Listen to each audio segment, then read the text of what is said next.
ஆற்று வாழ்வியல் நிகழ்வில் இயல்பு என்பது எனும் பொருளில் ஐயா சிவ கதிரவன் அவர்களின் 2வது உரை.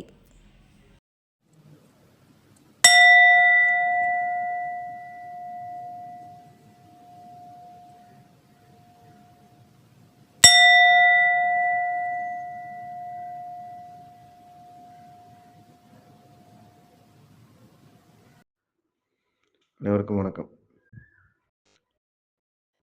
தொடர்ந்து நம்ம இயல்பு அப்படிங்கிற பொருள் மேல பேசுறோம். இது 2வது பகுதியை உங்கள்கிட்ட பகிர்ந்துக்கலாம்னு நினைக்கிறேன்.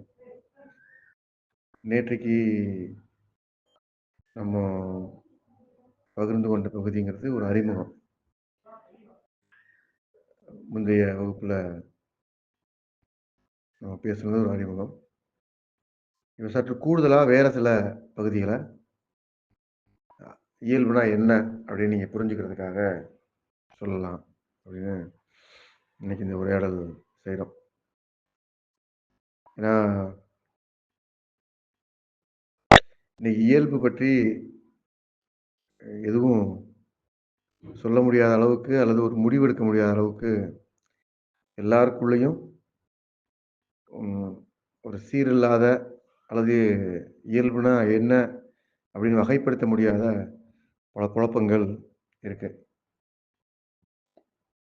இயல்புனா என்ன அப்படிங்கிறதுக்கான இன்னொரு அடுத்த மறைமொழி சார்ந்த பாடம் என்னன்னா, இன்னொருத்தருடைய அல்லது இன்னொரு புற பகுதியினுடைய தூண்டல் இல்லாம உங்களால என்னெல்லாம் செய்ய முடியுதோ அதெல்லாம் உங்க இயல்பு. நீங்க ஒரு வேலை செய்றீங்க, ஒரு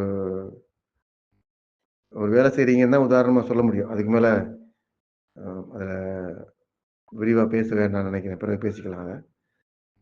உதாரணமா ஒரு வேலை செய்றீங்க அப்படின்னா, அந்த வேலை செய்யற போது எந்த விதமான புற தூண்டலும் இல்லாம அந்த வேலையை உங்களால செய்ய முடியும் அப்படின்னா, நீங்க இயல்பா அந்த வேலையை செய்றீங்கன்னு அர்த்தம்.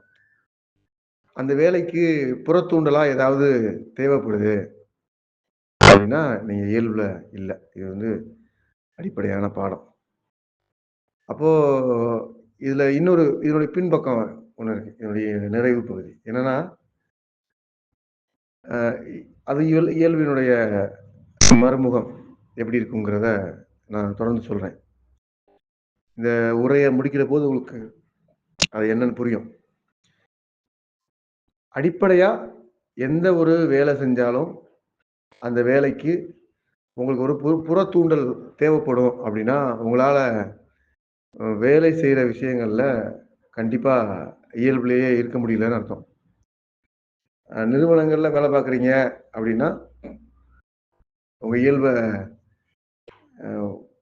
இயல்பினுடைய போக்கு எப்படி இருக்கும்? நான் பார்த்துருக்கேன். இயல்பினுடைய போக்கு எப்படி இருக்குன்னா, சம்பளத்துக்கு வேலை செய்றோம். சம்பளத்துக்கு வேலை செய்றோம்ங்கிறத ரொம்ப பெருமிதமா சொல்ற ஆள்லாம் நான் பார்த்துருக்கேன். நமக்கு வேலை, சம்பளம் அப்படிங்கிறத இதெல்லாம் இயல்பு இல்ல. உங்கள தூண்டும். உங்கள வேலை செய்ய வைக்கிறதுக்கான ஒரு தூண்டல். உங்கள வேலை செய்றதுன்னா என்னங்கிறத நம்ம பிறகு பார்க்கலாம். அது ஒரு தனி கதை. இப்ப இயல்ப பேசுற போதே அதையும் பார்க்கலாம். ஏன் தூண்டலின் பேர்ல வேலை செய்யக்கூடாது அப்படின்னு சொல்றதுக்கான பகுதி அது. அடிப்படையா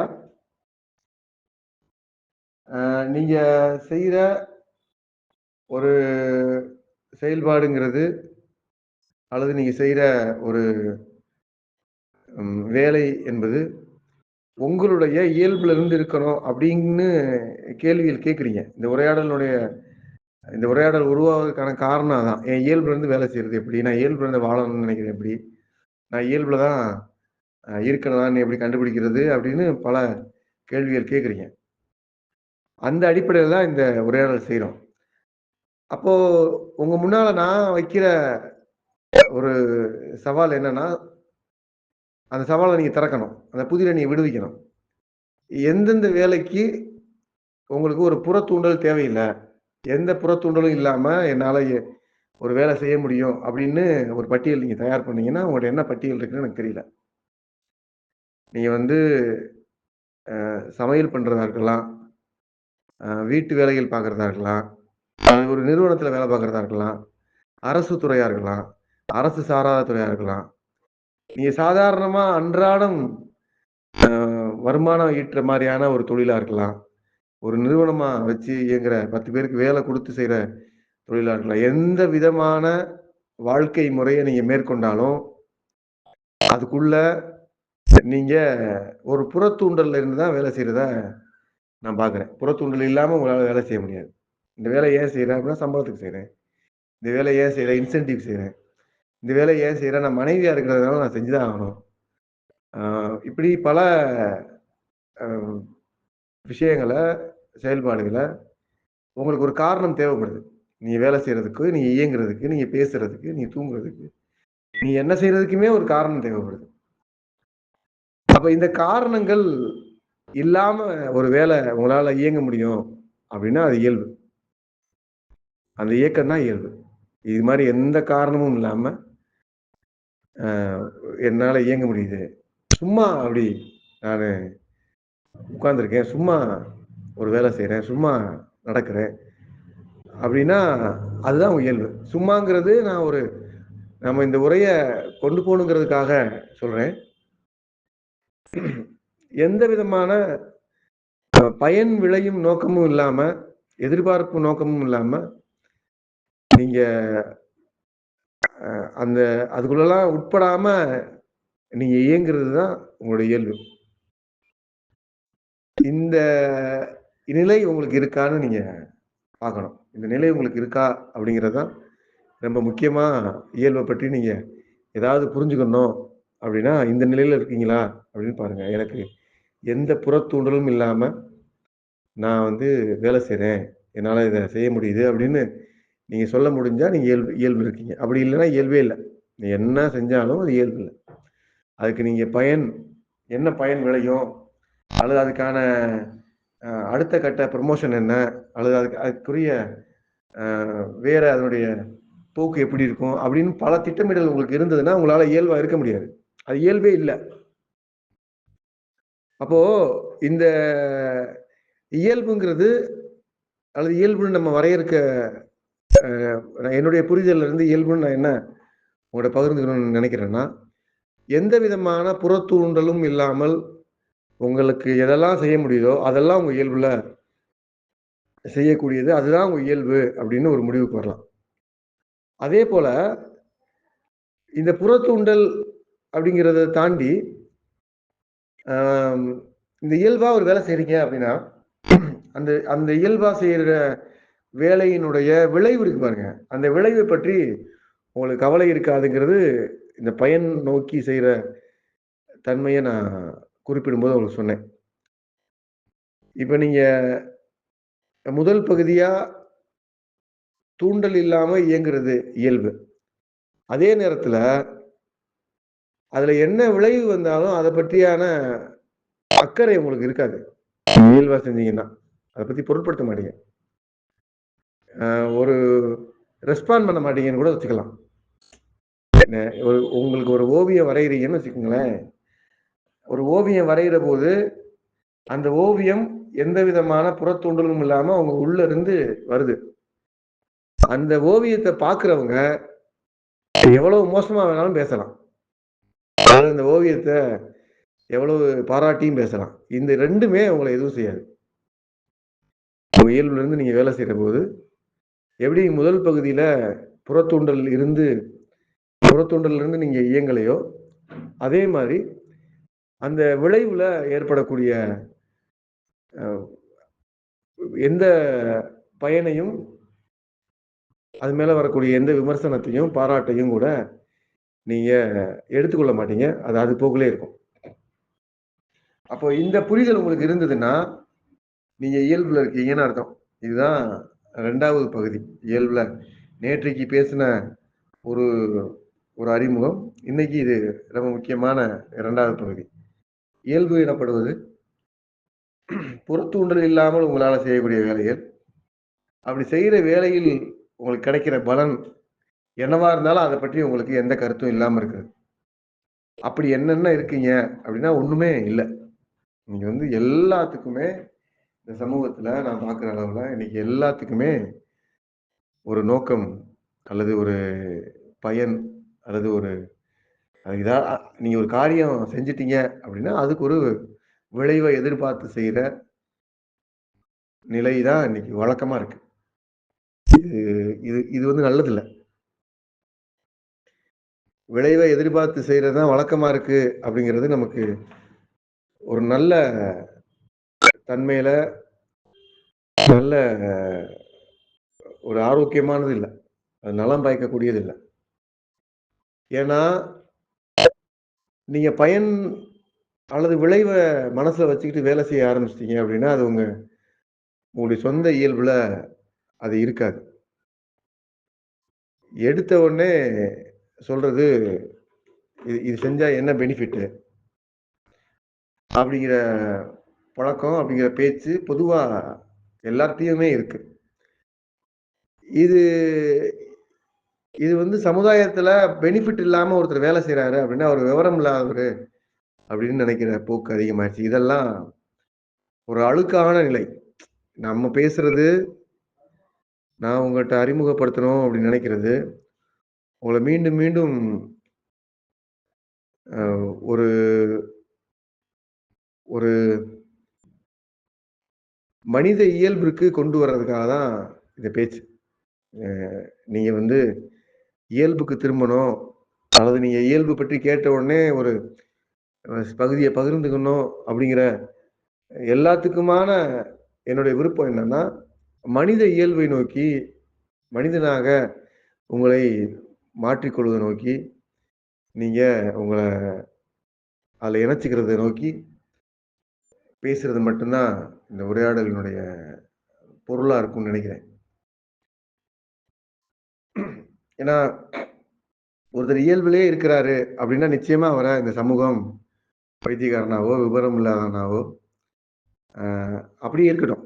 அப்படி இருக்குது அப்படின்னா, நான் உங்கள பைத்தியக்காரத்தனமா இருக்க தான் சொல்லுவேன். நான் சொல்ற மாரி நீங்க இருக்கீங்க அப்படின்னா, நீங்க நிச்சயமா பைத்தியம் ஆகுறத பத்தி எனக்கு பிரச்சனை இல்ல. நீங்க என்னையும் நீங்க பைத்தியம்னு சொல்லிக்கலாம். இந்த பைத்தியத்துக்கு வழிகாட்டுறவன் நான் தான் சொல்லிக்கலாம். இதெல்லாமே அதுக்குள்ள அடங்கும்.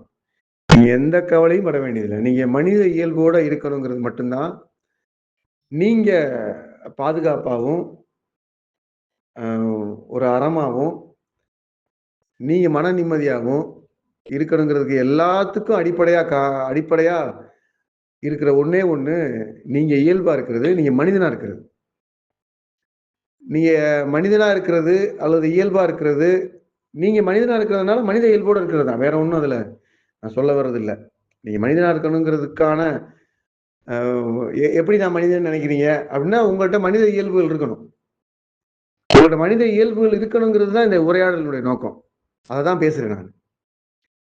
அப்ப நீங்க மனிதனா உடல் அளவுல மனிதனா இருக்கிறீங்க. எனக்கு இவ்வளவு 6 அடி உயரம் இருக்கு, 5 1/2 அடி உயரம் இருக்கேன். நான் இவ்வளவு எடை இருக்கேன். இத்தனை குழந்தைகள் இருக்காங்க. இதுவா மனித இயல்பு? இது வந்து மனித இயல்பு இல்ல. இது ஒரு உயிரியல் சார்ந்த இயக்கம். ஆனா ஒரு மனிதனாக நீங்க ஒரு மனித இயல்போட இருக்கிறதுக்கான சில அடிப்படை செயல்பாடுகள் அப்படிங்கிறத நீங்க படிச்சுக்கணுங்கிறது தான் நம்ம பேசுறது. அப்ப இயல்பா இருக்கணும்னு சொல்ற போதே, இயல்புனா என்ன அப்படின்னு சொல்ற போது, இருக்கக்கூடிய விஷயங்கள் மனித இயல்போட உங்கள உங்கள மனித இயல்போட மாற்றுவதற்குரிய கருத்துக்களா, நீங்க இத புரிஞ்சுக்கணும். தொடர்ந்து நான் விவரம் இல்லாம இருக்கிறேன். என்னைய பைத்தியம்னு சொல்றாங்க, முட்டாள்ன்னு சொல்றாங்க. அப்படிங்கிறது கண்டெல்லாம் நம்ம பயப்பட வேண்டியதில்ல. அப்படி சொன்னாலும் அத யோசிக்க வேண்டியதில்ல. அத பற்றி பெருசா பொருட்படுத்த வேண்டியதில்ல. நான் பொருட்படுத்துறதில்ல. முட்டாள்ன்னு அழைச்சீங்கன்னா, நான் முட்டாள். முதன்மையான ஏன்னா இயல்பா இருக்கிறது வேணும். நிம்மதியா இருக்கிறது முக்கியமானது. அறமா இருக்கிறது முக்கியமானது. ஒரு மனிதனாக இருக்கிறது ரொம்ப ரொம்ப முக்கியமானது.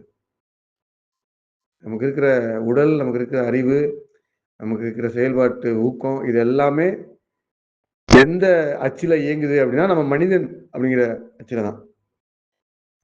அப்ப இந்த மனித அச்சு அப்படிங்கிறது மனித இயல்புன்னு நான் உங்களுக்கு விளக்கி சொல்ல விரும்புறேன் இந்த இடத்துல. அப்ப மனித இயல்புக்கு நீங்க வரணும். மனித இயல்புக்கு வரணும் அப்படின்னா, எந்த தூண்டலும் இல்லாத நபரா இருக்கணும். எந்த தூண்டலும் இல்லாம உன்னை இயக்கவோ, உன் மேல இயங்கவோ, உன்னை படைக்கவோ, ஒரு வேலை செய்யவோ முடியும் அப்படின்னா, நீங்க இயல்பா இருக்கீங்க. அந்த வேலை முடிஞ்சதுக்கு பிறகு, அந்த செயல் நிறைவேற்றதுக்கு பிறகு, அந்த செயல் மேல வெளிப்படுற விளைவுகள் மேல ஏதாவது ஒரு விமர்சனமோ, பாராட்டோ, சீண்டலோ எது வந்தாலும் அது உங்கள ஒண்ணும் செய்யக்கூடாது.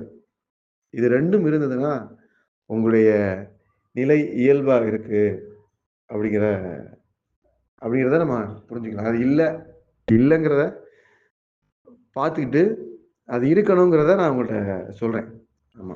அது இல்ல, நம்மட்ட அந்த பண்பு குறைவா இருக்கு. ரொம்பவே கவனத்துக்கு எடுத்துக்கொள்ள வேண்டியதா இருக்குங்கிற அடிப்படையில, அத எப்படி நம்ம மேம்படுத்துறது? ஏன் அவ்வளவு அ கவலைக்கிடமா அந்த பண்பு நம்மட்ட குறைஞ்சு போச்சு? அந்த குணம் நம்மட்ட ஏன் குறைஞ்சு போச்சு? இதெல்லாம் நம்ம பேச வேண்டியிருக்கு. நமக்கு ஏன் இயல்பா இருக்க முடியல? அப்படின்னு சொன்ன உடனே ஒரு வினா சொல்றாங்க. எல்லா இடங்கள்லயும் இயல்பா இருக்க முடியாது. அப்படின்னு ஒரு கேள்வி வருது. எல்லா இடங்கள்லயும் இயல்பா இருக்க முடியாதுன்னா, எந்த இடத்துல நீங்க இயல்பா இருக்கணும், இயல்பா இல்லன்னு அந்த ஆலோசனையே வேண்டியதில்ல. நீங்க இயல்பா இருக்கிறது தான். அடிப்படையில எல்லா இடங்கள்லயும் இடத்துக்கு தகுந்த மாரி இருந்தா அது இயல்பு இல்லையே! இயல்புங்கிறது ஒரு இடத்துக்கு ஒரு உங்க வேலைக்கு போறபோது ஒரு சீருடை போட்டு போறீங்க. ஒரு யூனிஃபார்ம் போட்டு போறீங்க. அந்த வேலையில சில சிரிப்புகள வச்சுக்கிருவீங்க. சில கவலையான முகத்த வச்சுக்கிருவீங்க. இதெல்லாம் இயல்பா? ஒரு யூனிஃபார்ம் மாரி அத வச்சுக்கிருவீங்க. அது இயல்பு எப்படி சொல்ல முடியும்? அப்படி உங்களுடைய அகத்துல இருந்து இந்த மாரி ஒரு பாவனைகள் உங்களுக்கு வந்ததுன்னா, உங்களுக்கு நிம்மதியா இருக்க முடியாது. இப்ப நிம்மதியா இருக்கிறதா, வேணாமாங்கிறத பற்றி தான் இப்ப பேச்சு. நீங்க நிம்மதியா இருக்கணும் அப்படின்னா பாவனை செய்யக்கூடாது. நீங்க பாவனை செய்யக்கூடாது. அடிப்படையா வேலை செய்றது அப்படின்னு நீங்க எடுத்துக்கிட்டீங்கன்னா, ஒரு ஒரு தளர்வான பகுதி சொல்றேன். நீங்க உடனடியா என்னால இயல்பா இருக்க முடியல அப்படின்னு அ அந்த மையத்துல இருந்து இந்த கேள்வி வருது. எல்லா இடங்கள்லயும் இருக்க முடியலன்னு. நீங்க ஒரு வேலையில இருக்கிறீங்க. இது உங்களுடைய அ சமூக சூழல் சார்ந்தது. இது எப்படி தளர்த்துதுன்னு பிறகு பேசலாம். நான் பேசுறது அடிப்படையில உங்களுடைய குணம். ஒரு மனிதனா, மனுஷியா நீங்க உங்கள உணர்ற போது, அடிப்படையா உங்களுடைய குணம் எப்படி இருக்கணும்? அப்படிங்கிறது. அப்ப அடிப்படையில உங்களுடைய தூண்டல் இல்லாம நீங்க செய்றதா இருக்கணும், உங்க வேலைகள். நீங்க வேலையில இருக்கிறீங்க அப்படின்னா, உங்களுக்கு மேலதிகாரியினுடைய தூண்டுதல்ல மட்டும் தான் இருக்கணும் அது. உங்க வேலை. அப்படி வச்சுக்கங்க. இது சரியானது அப்படின்னு வச்சுக்கிட்டு, இதவே நானு அ கைக்கொண்டு ந ந நட போடுவேன் அப்படின்லாம் நீங்க சத்தியம் பண்ணக்கூடாது. நீங்க இன்னைக்கு இருக்கிற ஒரு நெருக்கடியான பணி சுமையில பணிச்சூழல்ல இருக்கிறேன். நீங்க சொல்றது மாரி இயல்புக்கு வர முடியல. அதுக்கான வழிகாட்டல் என்ன? அப்படின்னு கேட்கறதுக்கான ஒரு தளர்வு நிலை இது. இது நிரந்தரமானது இல்ல. ஒரு தற்காலிகமா உங்களுடைய தளர்வு நிலை. நீங்க புரிஞ்சுக்கிற வேண்டியது, மனிதனாக நீங்க ஒரு மனிதனாக ஆணாகவோ, பெண்ணாகவோ நீங்க இருக்கிறீங்க. அதுல நீங்க மனிதனா உங்கள உணர்றீங்க. நீங்க மனிதனாக இருக்கிறபோது, புறத்தூண்டல் இல்லாத நிலையில உங்களுடைய இயக்கம் இருக்கணும். எந்த புறத்தூண்டலும் இல்லாம உங்களுடைய இயக்கம் இருக்கணும். இந்த இந்த புரிதல்ல உங்களுடைய செயல்பாட எல்லாத்தையும் அமைச்சுக்கணுங்கிறது முதல்ல. தவிர்க்க முடியாம இன்னைக்கு நிஜ வாழ்க்கையில நான் இந்த இந்த உரைய கேட்டு முடிச்ச உடனே, நான் அலுவலகம் தான் போறேன் அப்படின்னா, அங்க எப்படி இருக்கிறது? அப்படின்னா, உங்களுக்கு மேல உள்ள அதிகாரியினுடைய அல்லது மேல உள்ள வழிகாட்டுதல் என்ன சொல்லப்பட்டிருக்கோ, அது அந்த சொல்லை தவிர வேற எதுவுமே செய்யாதீங்க. இது ஒரு தற்காலிகமான ஏற்பாடு. இது உங்கள வேற ஒரு இடத்துக்கு நகர்த்தும். நம்ம பணிச்சூழல்ல எப்படி வேலை செய்றதுங்கிறத நம்ம இன்னொரு வகுப்புல பேசலாம். எப்படி உங்கள பொருத்திக்கிறது? எப்படி நீங்க அதுக்குள்ள இருக்கிறதுன்னு. ஒரு சுருக்கமா ஒரு தற்காலிகமான வேலை. தற்காலிகமான வேலைக்குள்ள உங்கள எப்படி நிலைநிறுத்திக்கிறது? அப்படிங்கிற இடம் தான். நம்ம பேசுறது அடிப்படையில ஒரு மனித உயிராக நாம் இயல்பாக இருப்பதற்கு என்னென்ன காரண காரியங்கள் அல்லது என்னென்ன புரிதல் வேணும் அப்படிங்கிறத தான் இப்ப பேசுறோம். அப்ப அந்த வகையில உங்களுடைய இயக்கம் என்பது தூண்டல் இல்லாம இருக்கணும். சரிங்களா? இப்போ நான் பயங்கரமான கோவக்காரன் அப்படின்னு அதுதான் என்னுடைய கேரக்டர்ன்னு சொல்ற ஆளுகள பார்க்குறோம். நான் யாரையும் இறங்கி நான் கம்பு சுத்துனேன்னா யாரும் பக்கத்துல நிக்க முடியாது அப்படின்னு பெருமை அடிக்கிற ஆளுகள பார்க்குறோம். இதெல்லாம் அவங்களுடைய இயல்பாவே அவங்களுக்கு சொல்றாங்க. நான் வந்தேன்னா, "உன்ன என்ன செய்வேன்னு தெரியாது" அப்படின்னு சொல்ற அம்மாக்கள், தந்தைமார்கள் இதெல்லாம் இருக்குது. இது எல்லாமே அவங்களுடைய இயல்பு அப்படிங்கிறது நினைச்சிட்டு இருக்காங்க. இந்த வகைப்படி நீங்க பாருங்க. இந்த சூத்திரத்தின்படி ஒரு புறத்தூண்டல் இல்லாம உங்களுக்கு கோவம் வருமா? ஒரு புறத்தூண்டல் இல்லாம உங்களுக்கு வேகம் வருமா? ஒரு புறத்தூண்டல் இல்லாம உங்களால சும்மா இருக்கும்போது திடீர்னு காலைல எந்திரிச்ச உடனே, "நான் பயங்கரமான ஆளு" அப்படி சொல்லுவீங்களா? யாரும் என்னைய பத்தி உங்களுக்கு தெரியாது அப்படின்னு எந்திரிச்ச உடனே பேச முடியுமா? பேச முடியாது. அப்ப இதெல்லாம் உங்களுடைய ஏதோ ஒரு வகைப்பட்ட அறியாமை அல்லது குழப்பம் அல்லது பைத்தியக்காரத்தனம். அ இதுதான் அதுக்குள்ள இருக்கிற விஷயம். நான் இப்படி ஆளு, நான் அப்படி ஆளு அப்படின்னு சொல்றதும், அத ஒரு மிரட்டல் தொனியில வெளிப்படுத்துறதும், அத வச்சு யாராவது மிரள்றாங்களா அப்படின்னு பார்க்கிறதும், மிரண்டுட்டாங்கன்னா தொடர்ந்து அதவே பிரயோகப்படுத்துறதும், அதவே பாவனையா வச்சுக்கிறது. இது இது எல்லாமும் தூண்டல்ல இருந்து வர்றது. மிரள்றாங்க அப்படின்னு பார்த்த உடனே நீங்க அதே பாவனையா வச்சுக்கிறீங்க அப்படின்னா, அவங்க உங்கள தூண்டுறாங்க. மிரள்றவங்க, மிரண்டு நிக்கிற மக்கள் உங்கள தூண்டுறாங்க. அந்த பாவனையோட அந்த பாவனையிலேயே உங்கள வைக்க சொல்றாங்க. அதனால நீங்க வச்சுக்கிறீங்க. இப்படி உங்கள தூண்டுகிற நிலைகள்ல இருக்கிற எதுவுமே உங்க இயல்பு இல்ல. அது எல்லாமே அறியாமை மாற்றப்பட வேண்டியது. உணர்ச்சி வசப்பட்டு நானு கோவப்படுறதுங்கிறது வேற. உணர்ச்சி வசப்பட்டேன், கோவப்படுறேங்கிறது கூட நீங்க உணர்ச்சிய கவனிச்சு தணிக்கும்போது அது சரியாகும். ஆனா உணர்ச்சி வசப்படுறதுங்கிறது என்னன்னா, ஒரு காட்சிய பார்த்து, ஒரு செயல பார்த்து ஒரு தூண்டல் ஏற்படுது அப்படின்னா, அப்படி தூண்டுறது உங்க இயல்பாகாது. தூண்டலின் அடிப்படையில எது நடந்தாலும் உங்களுக்கு இயல்பு இல்ல அது. அப்போ நம்ம அடிப்படையா தெரிஞ்சுக்கிற வேண்டியது, இயல்பு என்பது தூண்டல் இல்லாமல் வெளிப்படுகிற, உங்களால் வெளிப்படுத்த முடிகிற எல்லாமும் உங்களுடைய இயல்பு தான். இது 1. இப்படி ஏன் என்னால தூண்டல் இல்லாம வெளிப்படுத்த முடியல? நானும் இயல்பா இருக்கணும்னு தான் நெனைக்கிறேன். ஆனா ஏன் தூண்டல் தூண்டலுக்குள்ள சிக்கி அதுக்குள்ள சிக்கி என்னுடைய இயல்பு நிலை மாறியதெல்லாம் நீங்க அ கேட்டுருக்கீங்க பலமுறை. அதுக்கு என்ன சிக்கல்னா, அது என்னவா இருக்குன்னு நான் நெனைக்கிறேன்னா,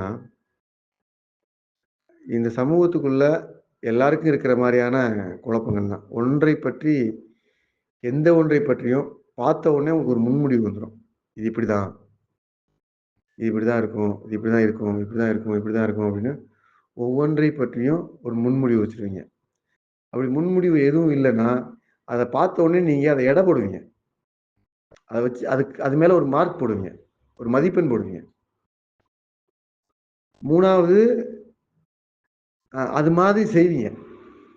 உங்கள அது மாதிரி இமிட்டேட் பண்ணுவீங்க. அல்லது காரண காரியத்த தேடுவீங்க. ஒரு மரத்த பார்க்குறீங்கன்னு வச்சுக்கங்க. மரத்த பார்க்குறீங்க அப்படின்னா, அந்த மரம் ரொம்ப பசுமையா இருக்கு. அப்படின்னா நீங்க அதுக்கு என்னென்ன பேரெல்லாம் நீங்க வைக்கிறீங்களோ, அது பசுமையா இருக்கு. அது மணக்குது. அதுல நெறையா பழங்கள் வருது. அது நல்லா குளு குளுன்னு இருக்கு. இப்படிலாம் இது எல்லாமே மதிப்பீடு தான். மரத்த வெறும் மரம்னு பார்க்குற இடம் இல்ல. இதுலயே உங்க இயல்பு போயிரும். இதுக்கப்புறம் என்ன செய்வோம்னா, இது மாரி ஒரு மரம் நம்ம வீட்ல இல்லையே! அப்படின்னு ஒரு ஒப்பீடு நமக்கு வரும். நீங்க மதிப்பெண் குடுத்து, அதுக்கு ஒரு மதிப்பீடு குடுத்து, அந்த மதிப்பீட வச்சு உங்களோட ஒப்பிட்டுக்கிடுவீங்க. இந்த 2 நடந்த உடனே இயல்பு போயிரும். நீ இயல்பா இருக்க முடியாது. அத போல இருக்கணும் அப்படின்னு ஒரு வேல ஆரம்பிச்சுரும். இத போல இருக்கணும் அப்படின்னு சிந்திக்க ஆரம்பிச்சுரும். இப்படி இருந்தாலும் இயல்பா இருக்க முடியாது. நான் ஒண்ணொண்ணா உங்களுக்கு அத சொல்றேனே. ஒரு பொருள பார்த்த உடனே, அல்லது ஒரு காட்சிய பார்த்த உடனே, ஒரு செயல்பாட பார்த்த உடனே, அதை பற்றி ஒரு முன்முடிவு இருக்குன்னு வச்சுக்கங்களேன், உங்களால இயல்பா இருக்க முடியாது. முன்முடிவுகள் இல்லாமல் இருக்கணும். எது மேலயும். முன்முடிவுகள் எதுவுமே இருக்கக்கூடாது. ஏன் முன்முடிவு வருது? அத பார்த்த உடனே ஒரு முடிவு ஏன் வருது? அப்படின்னா, அத பற்றி ஒரு மதிப்பீடு இருக்கும். உங்க பழைய அனுபவங்கள்ல இருந்து உங்க பழைய அனுபவங்கள்ல இருந்து அல்லது பழைய செயல்முறைகள்ல இருந்து நீங்க சேகரிச்சு வச்சிருக்கிற ஏதாவது தொகுப்புல இருந்து, நீங்க படிச்ச புத்தகத்துல இருந்து, யார் சொன்ன கதையாவது கேட்டு வச்சுக்கிட்டு, உங்ககிட்ட ஒரு அதுக்கான ஒரு அ அத பற்றி ஒரு மதிப்பீடு இருக்கும். அத மதிப்பீட வச்சுக்கிட்டு நீங்க ஒரு முன்முடிவு எடுத்துருவீங்க. அந்த பொருள பார்த்த உடனே, அந்த நிகழ்ச்சிய பார்த்த உடனே, முடி சுருட்ட முடியாதுங்க. இவன் இப்படி செஞ்சிருப்பான். அப்படின்னு ஒரு முடிவுக்கு வந்துருவீங்க. குள்ளமா இருக்கிறான். இவன் செய்ய முடியாது. ஒரு முடிவுக்கு வந்துருவீங்க.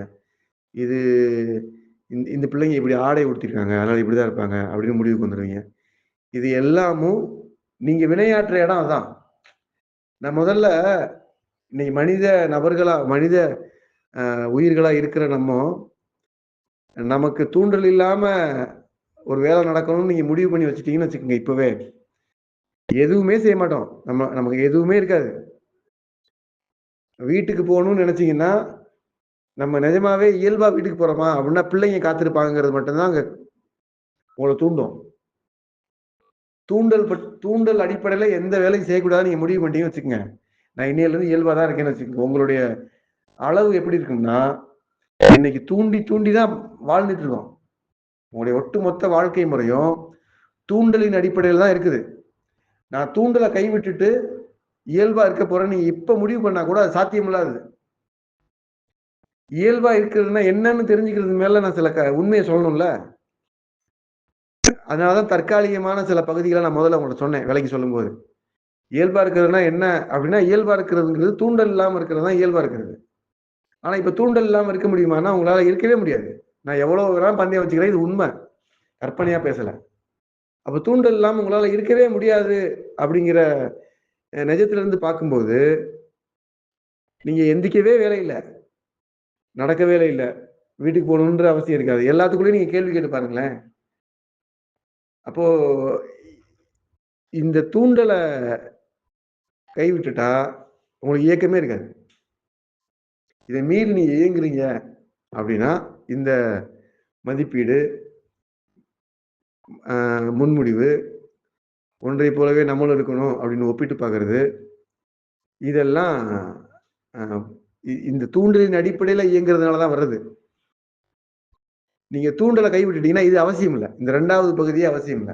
இயல்பு மாறுறதுக்கான, இயல்புக்கு சவாலா இருக்கிற, சிக்கலா இருக்கிற எந்த பகுதியுமே அவசியம் இல்ல. ஏன்னா நீங்க இயங்குறதே தூண்டல்ல தான் இயங்குறீங்க. உங்களுடைய எல்லா இயக்கமும் காலையில எழும்புனதுலருந்து காலையில 7 மணிக்கு ஏன் அலாரம் வைக்கிறோம்? ஏன் தூக்கத்திலருந்து எப்ப தூக்கத்திலருந்து எப்ப எழும்புறோம்? அலாரம் அடிச்சா தான் எழும்புறோம். இன்னைக்கு அதானே? இன்னைக்கு அதான். அலாரம் அடிச்சா எழும்புறோம். கடிகாரத்தில அந்த சத்தம் வரணும். வந்தவுடனே எழும்பிரும். அப்போ உங்க தூக்கத்த கலைக்கிறதுக்கு ஒரு தூண்டல். சரி 7 மணிக்கு ஏன் வைக்கிறோம்? 7 மணிக்கு வச்சா தான் வேலைக்கு போ முடியும். 7 மணிக்கு ஏன் வேலைக்கு போணும்? இப்படி அது அந்த அந்த சிக்கல் போட்டு, போட்டு, போட்டு அது உங்களுடைய சாப்பாட்டு பிரச்சனை ஆயிரும். அங்க துணிமணி பிரச்சனை ஆயிரும். என் இயல்ப தொலைச்சிட்டு தான் நான் சாப்பாடு சாப்பிடணும். என் இயல்ப தொலைச்சிட்டு தான் நான் துணிமணி உடுத்தணும். என் இயல்ப தொலைச்சிட்டு தான் நான் வீட்ல வசிக்கணும், வாழணும் அப்படின்னு எவ்வளவு சிக்கலான ஒரு உலகத்துக்குள்ள நம்ம நிக்கிறோம் பார்த்தீங்களா? எவ்வளவு நெருக்கடியான சூழல். உங்க உங்க இயல்பு தொலைஞ்சதன் வழியா தான், உங்க இயல்ப பணயம் வச்சு தான் இவ்வளவையும் நீங்க செஞ்சுட்டு இருக்கீங்க அப்படின்னு இது உண்மையா? இது உண்மை இல்ல. இது உங்க கற்பனை. உங்க இயல்ப தொலைச்சிட்டு தான் இவ்வளோ வேல, இவ்வளோ சாப்பாடு எல்லாமும் இயல்ப தொலைச்சு தானா? அப்படி இல்ல. இயற்கையாவே அப்படி கிடையாது. இயல்பு அப்படிங்கிறது ஒவ்வொரு மனிதனுக்கும் அடிப்படையா இருக்கிற உடல் இயங்குமுறை. உடலுக்கு ஒரு இயல்பு இருக்கு. உடலுக்கு உடல் இயல்பே நமக்கு தெரியலையே. பசி எடுத்து சாப்பிடுங்க அப்படின்னு யார்ட்டயாவது சொன்னோம்னா, அது மருத்துவ ஆலோசனையா நெனச்சுக்கிறாய்ங்க. பசி எடுத்து சாப்பிடுங்கிறது மருத்துவ ஆலோசனையா? தாகம் இருந்து தண்ணி குடிங்கிறது மருத்துவ ஆலோசனையா? அது இயல்பு. ராத்திரி தூங்குங்க அப்படிங்கிறது மருத்துவ ஆலோசனையா? அது இயல்பு.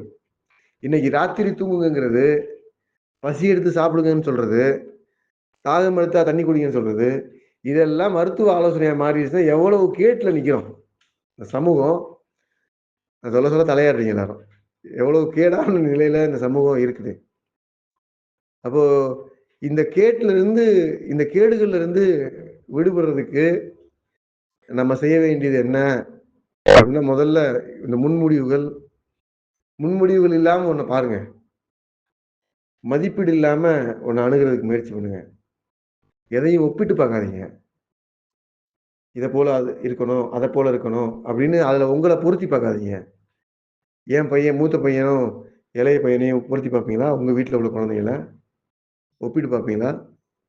ஒப்பிட்டு ஒப்பிட்டு பார்க்குற இளம் பெண்கள்லாம் நான் வந்துட்டாங்க இப்போ. மூத்தவன் ஒரு மாரி நல்லா படிப்பான். இளையவன் வந்து அந்த அளவுக்கு சுமார் தான் அப்படின்னு இருக்கு. அப்படின்னு ஒப்பிட்டு பார்க்குற குழந்தைகள் இருக்கிறாங்க. அப்போ இந்த செயல்பாடு இருக்கு பார்த்தீங்களா? ஒப்பிட்டு பார்க்குற இளம் பெண்கள் இருக்கிறாங்க. இந்த செயல்பாடுகள் பெருகி வருது அப்படின்னா, அ குழந்தைகளோடையே பொருத்தி பார்க்குற அளவுக்கு நம்முடைய தாய்மை சிக்கலாயிட்டு இருக்கு. மனித குலம் சிக்கலாயிட்டு இருக்கு. அப்படிங்கிற சூழல்ல இயல்ப குறிச்சு நம்ம ஒரு சரியான பார்வையோட இருக்க வேண்டியிருக்கு. ரொம்ப இயல்பான நிலை என்ன அப்படிங்கிறத புரிஞ்சுக்க வேண்டியிருக்கு. அப்ப நீங்க நிஜத்துல இருக்கிற ஒரு பகுதி. நான் அத சுருக்கமா சொல்லிர்றேன் மறுபடியும் கூட. நிஜத்துல இருக்கிற ஒரு பகுதி. நாம இன்னைக்கு ஒரு சிக்கலான சமூகத்துக்குள்ள வாழ்றோம். இந்த சமூகத்துல நீங்க இயல்பா இருக்கிறது அப்படிங்கிறது புரிஞ்சுக்கிறதுக்கு முன்னாலே ஒரு அடிப்படை பாடம் தேவைப்படுது. அந்த பாடம் என்னன்னா, நான் ஒரு மனிதன். நான் ஒரு மனித ஜீவராசி அப்படிங்கிறத நீங்க எப்பவும் ஞாபகம் வச்சுக்கங்க. நீங்க மனித ஜீவராசியா கருதுற போறதெல்லாம், எப்பல்லாம் நீங்க உங்கள மனித ஜீவராசியா கருதுறீங்களோ, அந்த நேரத்துல எல்லாம் நீங்க உங்க இயல்புல இருந்து வேலை செய்யுங்க. எந்த தூண்டலும் இல்லாம வேலை செய்யுங்க. எந்த தூண்டலும் சும்மா கூட இருக்கலாம். பிரச்சனை இல்ல. அது ஒண்ணும் இல்ல. ஒரு நாளைக்கு ஒரு 1 மணி நேரம் அப்படி இருங்களேன். ஒரு 1 மணி நேரம் நீங்க பயிற்சியெல்லாம் நெறைய செய்றதா சொல்றீங்கல்ல. அதுல வந்து ஒரு 1 மணி நேரம் டெய்லி தினசரி காலையில 6 மணிலேருந்து 7 மணி வரைக்கும், அல்லது 7 மணிலேருந்து 8 மணி வரைக்கும், ஒரு பரபரப்பான நேரம்னு நீங்க வச்சுக்கிற ஒரு நேரத்துல, எந்த தூண்டலும் இல்லாம ஏதாவது தோணுச்சுன்னா நான் செய்வேன். அப்படி இல்லன்னா நான் எதுவும் செய்ய மாட்டேன். அப்படின்னு ஒரு முடிவு எடுத்து இருங்களேன். இது ஒண்ணு. இது ஒரு அடிப்படை. தூண்டல் இல்லாம வெளிப்படுற வெளிப்பாடுகள் மட்டும் தான் இயல்புல இருந்து வெளிப்படுறது.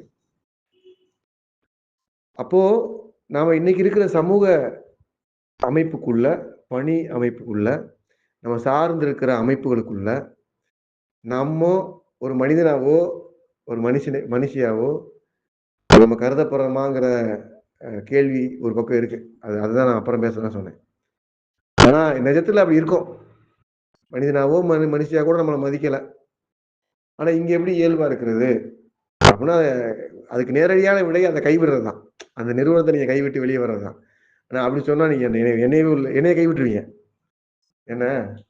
அது பிரச்சனை இல்ல. ஆனாலும் நான் சொல்றேன்.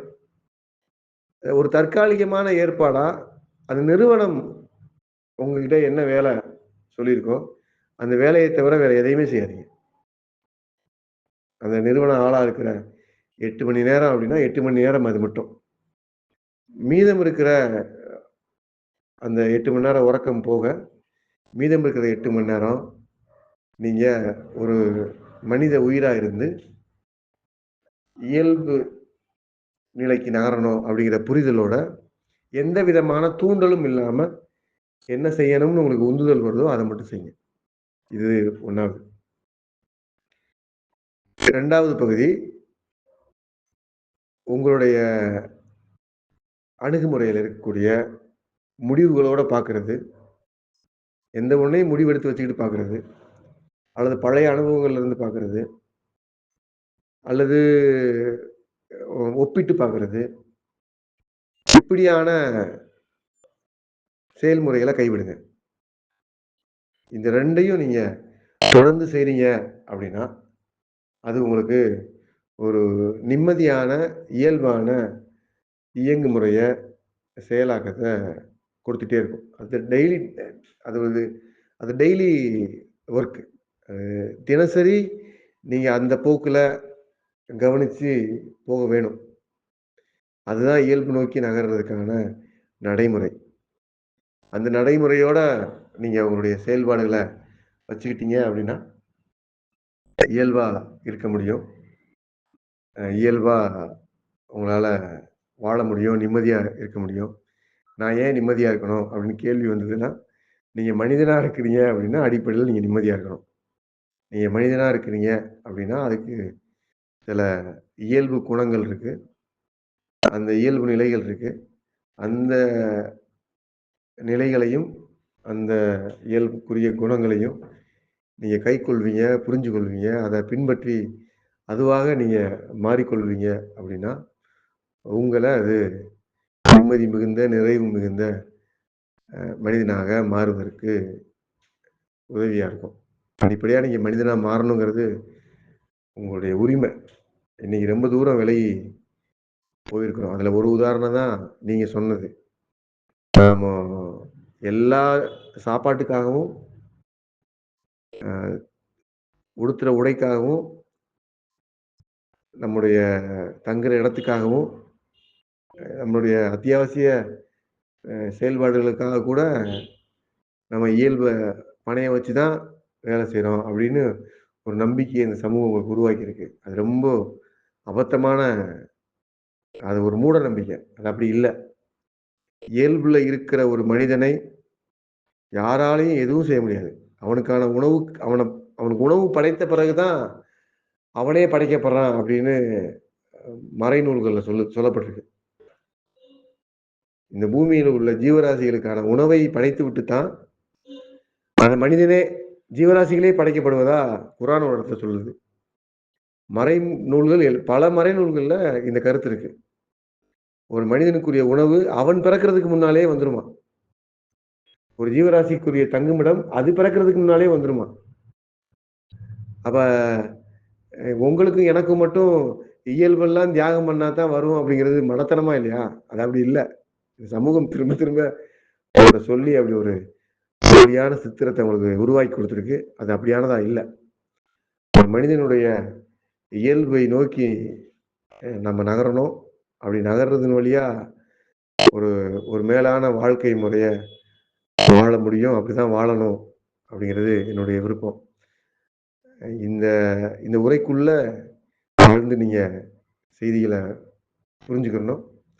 உங்க இயல்பு நோக்கி நீங்க நகரணும். எந்த தூண்டலும் இல்லாமல் உங்களுடைய செயல்பாடு என்பது இ நடக்கணும், விரிவடையணும். தொடர்ந்து பேசுவோம்.